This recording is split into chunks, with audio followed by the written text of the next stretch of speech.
ইয়া আইয়ুহাল্লাযীনা আমানু ইযা নাকাহতুমুল মুমিনাতে, অন্যদিকে আল্লাহ গেলেন অন্য বিধান। হে ঈমানদারগণ, যখন তোমরা কোনো মোমেনদেরকে বিবাহ বন্ধনে আবদ্ধ করো, নিকাহ করো কোনো মোমেন নারীকে, সুম্মা তাল্লাকতুমুহুন্না, তারপর তোমরা তাদেরকে তালাক দাও, মিন ক্বাবলি আন তামাসসুহুন্না, স্পর্শ করার আগে। বিয়া করছো কোনো মোমেন নারীকে, স্পর্শ করার আগে তুমি তালাক দিয়েছো, ফামা লাকুম আলাইহিন্না মিন ইদ্দাতিন তা'তাদুনহা, তখন ওই মহিলার জন্য কোনো ইদ্দাত পালন করা প্রয়োজন হবে না। বিয়া করছো, তালাক দিয়েছো, স্পর্শ করো নাই, তাহলে এই মহিলার কোনো ইদ্দত পালন করা লাগবে না। তাহলে ইদ্দতের কারণটা কী? তাহলে ইদ্দতের কারণ হলো যে এক মহিলা স্বামীর সংসার করেছে, স্বামীর সাথে তার স্বাভাবিক জীবনযাপন হয়েছে, কাজে ওই পুরুষের বীর্যের অ্যাকশনটা তার ওই মহিলার দেহে আসে। তো এই বীর্য যে একই জায়গায় যদি একাধিক বীর্যের সমাবেশ ঘটে তাহলে এইডস রোগ হবে। এই জন্য আল্লাহ তাআলা বলছেন যে না ধারে কাছেও যেও না। তো এই জন্য যে মহিলা বিবাহিত, তার স্বামী ছিল, স্বামীর সাথে তার স্বাভাবিক জীবনযাপন হয়েছে, এখন তাকে তালাক দিয়েছে, এখন তালাক দেওয়ার সাথে সাথে সে অন্য স্বামী গ্রহণ করতে পারবে না। 3 মাস বা 3 হায়েজ তাকে ইদ্দত পালন করতে হবে।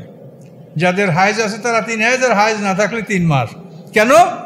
যে এই 3 বার রক্তক্ষরণের ফলে ওই নারীর ইউটেরাসে, ওই নারীর জনিতে যে পুরুষের যে বীর্যের একটা অ্যাকশন আছে, এটা দূরীভূত হবে। দূরীভূত হওয়ার পরে সে অন্য পুরুষের সাথে বিয়ে হবে এবং তখন তাদের আর এই ধরনের কোনো রোগ ব্যাধি হওয়ার সম্ভাবনা থাকবে না। এই জন্য ইদ্দত পালন করার বিধান রাখা হয়েছে। আর এইখানে বলা হয়েছে যে ইদ্দতের ওই সমস্যা এখানে নাই, যেহেতু বিয়ে হয়েছে, তালাক হয়েছে, তার সাথে শুভ সাক্ষাৎ হয় নাই, কাজে এখানে ইদ্দতের প্রসঙ্গ নাই। এখন বুঝতে পারছেন যে ইদ্দতের কারণটা কি? ইদ্দতের কারণ হলো নারীর যোনিকে মুক্ত করা, ফ্রেশ করা, সে যেন মানে একজন পুরুষের অ্যাকশন থেকে, বীর্যের অ্যাকশন থেকে যেন সে মুক্ত হয়, তারপর সে অন্য পুরুষ গ্রহণ করবে।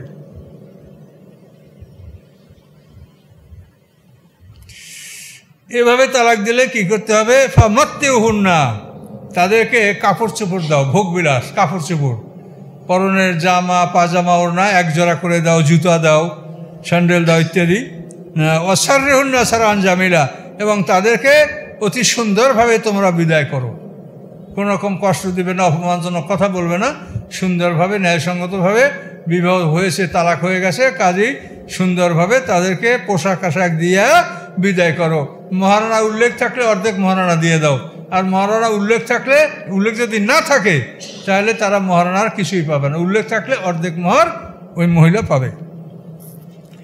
ইয়া আইয়ুহান নাবী ইন্না হালালনা লাকা আজওয়াজাকা আল্লাতী আতাইতা উজুরাহুন্না ওয়া মা মালাকাত ইয়ামিনুকা, হে নবী, নিশ্চয়ই আমি হালাল করেছি আপনার জন্য আপনার স্ত্রীগণকে এবং ওই সমস্ত নারীদেরকে আতাইতা উজুরুন্না, যাদেরকে আপনি মহারণা দানপূর্বক বিবাহ করেছেন, ওমা মালাকাত ইয়ামিনুকা, এবং যাদেরকে আপনি ন্যায়সঙ্গতভাবে দাসী হিসাবে গ্রহণ করেছেন। তো আল্লাহ রাসূলের দাসী ছিল মারিয়া কিপ্তিয়া, এই দাসী ছিল মিশরীয় খ্রিস্টান, মিশরীরা দান করছিলেন। এছাড়া আল্লাহ রাসূলের আর এক দাসীর আমরা যেটা পাই সেটা হলো রায়হানা বিনতে আমর, এক দাসী বনু কুরাইজা থেকে আল্লাহ রাসূল গ্রহণ করেছিলেন। এই 2 জন দাসী আল্লাহ রাসূলের ছিল বলে আমরা জানতে পারছি। এর বাইরে আর কোনো দাসী আল্লাহ রাসূলের ছিল না, তার 9 স্ত্রী ছিল এবং 2 দাসী। এবং এই দাসীদের মধ্যে মারিয়া কিপ্তিয়ার পেটেই ইব্রাহিম জন্মগ্রহণ করেছিলেন। আর অন্যান্য সকল সন্তান আল্লাহ রাসূলের, জয়নব, রোকাইয়া, উম্মে কুলসুম, ফাতেমা, এরা সবাই বিবি খাদিজার পেটে, এবং তৈয়ব, তাহের, আরও 2 সন্তান আল্লাহ রাসূলের হয়েছেন, তো বিবি খাদিজার থেকে হয়েছেন। অন্য কোনো স্ত্রী থেকে আর কোনো সন্তান হয় নাই, একমাত্র এই মারিয়া কিপ্তিয়া থেকে এক ছেলে হয়েছিল ইব্রাহিম। 8ম হিজরিতে ইব্রাহিম মারা গেছে আল্লাহ রাসূলের। তো ওমা মালাকাত ইয়ামিনুকা, আপনি ডাইন হাতের বলে যাদের মালিক হয়ে, অর্থাৎ দাসী, অধিকারভুক্ত দাসী, মিম্মা আফাল্লাহু আলাইকা, যাদেরকে আল্লাহ তাআলা আপনার দিকে ফিরিয়ে দিয়েছেন। ফাই মানে ফিরিয়ে দেওয়া, আপনার কাছে আইনগতভাবে আল্লাহ আপনার কাছে ফিরিয়ে দিয়েছেন, এরা আপনার জন্য বৈধ। আর বৈধ কারা? বানাতে আম্মেকা, আপনার চাচার কন্যা, ও বানাতে আম্মাতেকা, আপনার ফুফুর কন্যা, ও বানাতে খালেকা আপনার মামার কন্যা, ও বানাতে খালাতেকা আপনার খালার কন্যা, এরা আপনার জন্য বৈধ, এদের মধ্যে হতে আপনার বিয়ে করতে পারেন। আল্লাতি হাজার নামাক যারা হিজরত করেছে। তাহলে মামাতো বোন, খালাতো বোন, চাচাতো বোন, ফুফাতো বোন, এদের থেকে আল্লাহ রাসূল বিয়ে করতে পারবেন, শর্ত হলো যদি হিজরত করে থাকে। আর যারা হিজরত করে নাই তাদেরকে আল্লাহ রাসূল বিয়ে করতে পারবেন না। এটা এখানে আইন, ওই হাজার নামা আঁকা বলা হিজরত। এই জন্য উম্মেহানির ব্যাপারে, উম্মেহানির গৃহে আল্লাহ রাসূল তো অনেক সময় অবস্থান করছেন, মক্কা বিজয়ের পরে ওই গৃহে বিশ্রাম করেছেন, শুকরিয়া নামাজ পড়েছেন, কিন্তু উম্মেহানিকে আল্লাহ রাসূল বিবাহ করতে সক্ষম হন নাই, যেহেতু উনি হিজরত করেন নাই। তো এই জন্য আল্লাহ রসুলকে এদের মধ্যে হতে বিবাহ করতে বলা হয়েছে। সবই কোরাইশি, এবং অন্যান্য কোরাইশের বাইরেও আল্লাহ রসুল স্ত্রী ছিল, মানে 9 স্ত্রীর 5 জন কোরাইশি, 4 জন ছিল গায়ের কোরাইশি। কিন্তু শর্ত হলো হিজরত। হিজরত যারা করে নাই তাদের থেকে আল্লাহ রসুল কোনো স্ত্রী গ্রহণ করতে পারবেন না, এটা আল্লাহ আইন করে দিয়েছেন। আমরাতান মোমেনাতান, আর কোনো নারী মহিলা, মোমেন মহিলা, এন ওহাবাত লাফসান নবী, যদি সে তার নিজেকে নবীর উদ্দেশ্যে দান করে যে আমি বিনা মহরে আল্লাহ রসুলের বিবাহতে রাজি আছি, তাহলে আল্লাহ রসুল ইচ্ছা করে তাকে গ্রহণ করতে পারেন। অন্য কোনো পুরুষের জন্য বিনা মহরে কোনো স্ত্রীকে বিবাহ করা বৈধ নয়। আপনি মহর উল্লেখ না করলে আপনাকে দিতে হবে, আর বোনের মহর নাহলে ফুফুর মহর দিতেই হবে। কিন্তু একমাত্র রাসূলের জন্য আল্লাহ বলছেন যে কোনো নারী রাসূলের উদ্দেশ্যে যদি বিনা মহরে নিজেকে উপস্থাপন করে যে আমি বিনা মহরে আপনার সাথে বিবাহবন্ধনে আবদ্ধ হতে চাই, আর রাসূল যদি তা গ্রহণ করেন তো করতে পারেন, কিন্তু এভাবে আল্লাহ রাসূল কাউকে গ্রহণ করেন নাই। আমরা যতখানি তার জীবনে দেখতে পাচ্ছি যে আল্লাহ রাসূল এভাবে কোনো নারীকে গ্রহণ করেন নাই। ওই 11 বিবাহ, তার মধ্যে 2 জন মারা গেছেন, 9 স্ত্রীর মৃত্যু পর্যন্ত ছিল, এবং সবাই মহরিয়া। এন আরাদান নবীও, নবী যদি ইচ্ছা করেন আইয়াস্তানকে হা, সে ওই মহিলাকে বিবাহ করতে পারে খালেসাত আল্লাহ, এটা শুধু আপনার জন্য। যে বিনা মহরে বিবাহ করার অনুমতি শুধু রাসূলকে দেওয়া হয়েছে, মেনদুনিল মুমিনিন, অন্য মোমেনদের জন্য নয়। অন্য মোমেনরা কাউকে, কোনো মহিলাকে বিনা মহরে বিয়ে করতে পারবে না। তো এখন এই মহরের বিষয়টা সমাজে কি অবস্থায় আছে? এত মহর চলে গেছে উল্টো পুরুষদের ঘরে, তাই না? পুরুষদেরকে মহারণা দিয়ে মেয়ে বিয়ে দিতে হয়। এটা কেন হয়েছে এটা আপনারাই ভালো বোঝেন, এটা আপনারাই ভালো বোঝেন। When milk is chip why keep a cow, দুধ যদি সস্তায় পাওয়া যায় তা কেউ গরু পোষতে রাজি হয় না।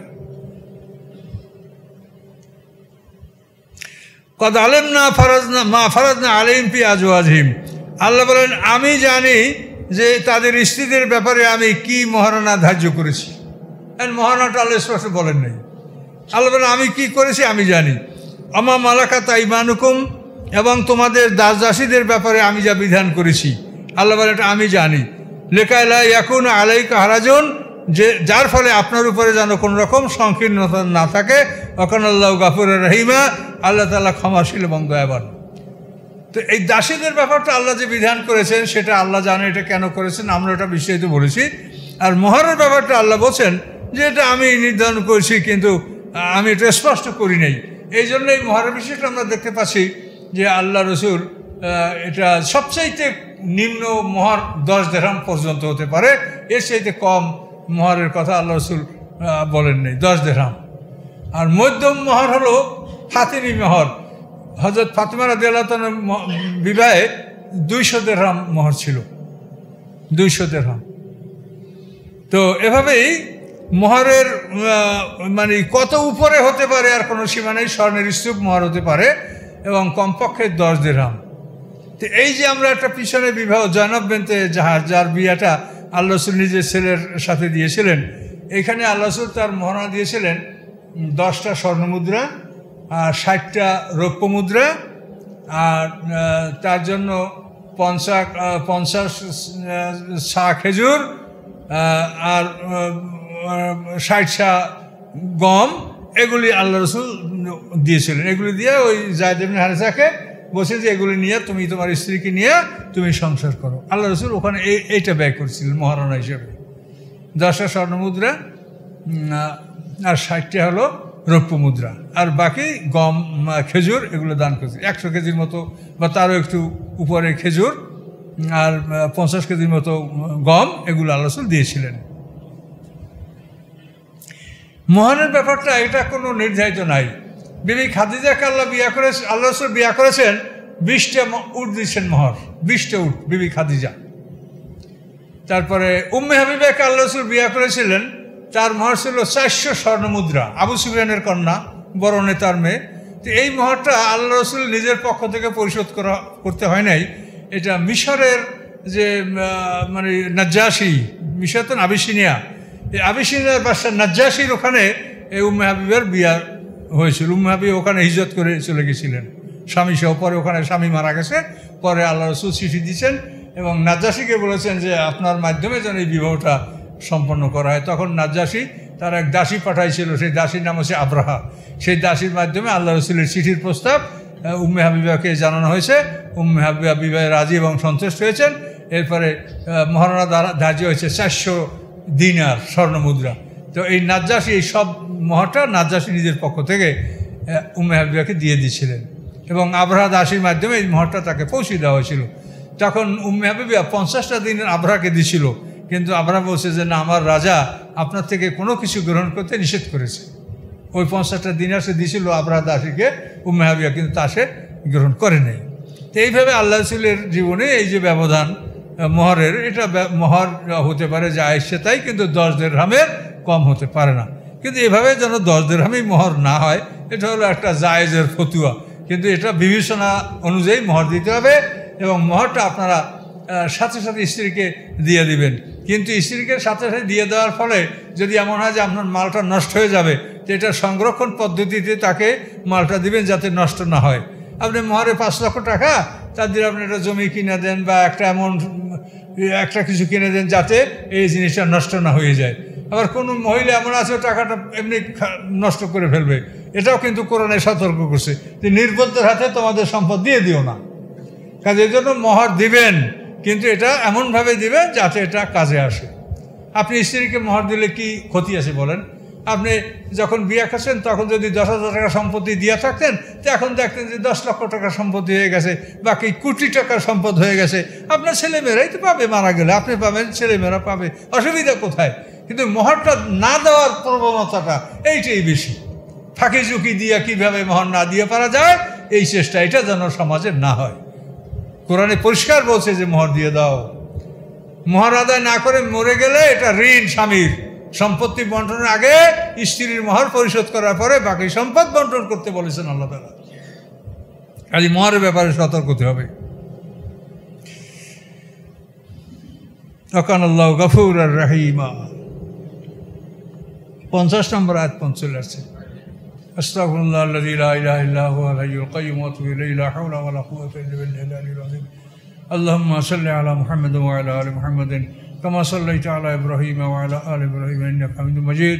আল্লাহুম্মা বারিক আলা মুহাম্মাদ ওয়া আলা আলি মুহাম্মাদিন কামা বারাকতা আলা ইব্রাহিম ওয়া আলা আলি ইব্রাহিম ইন্নাকা হামিদুম মাজিদ। আল্লাহুম্মা আমিন। ربنا ظلمنا أنفسنا وإن لم تغفر لنا وترحمنا لنكونن من الخاسرين. ربنا لا تزغ قلوبنا بعد إذ هديتنا وهب لنا من لدنك رحمة إنك أنت الوهاب.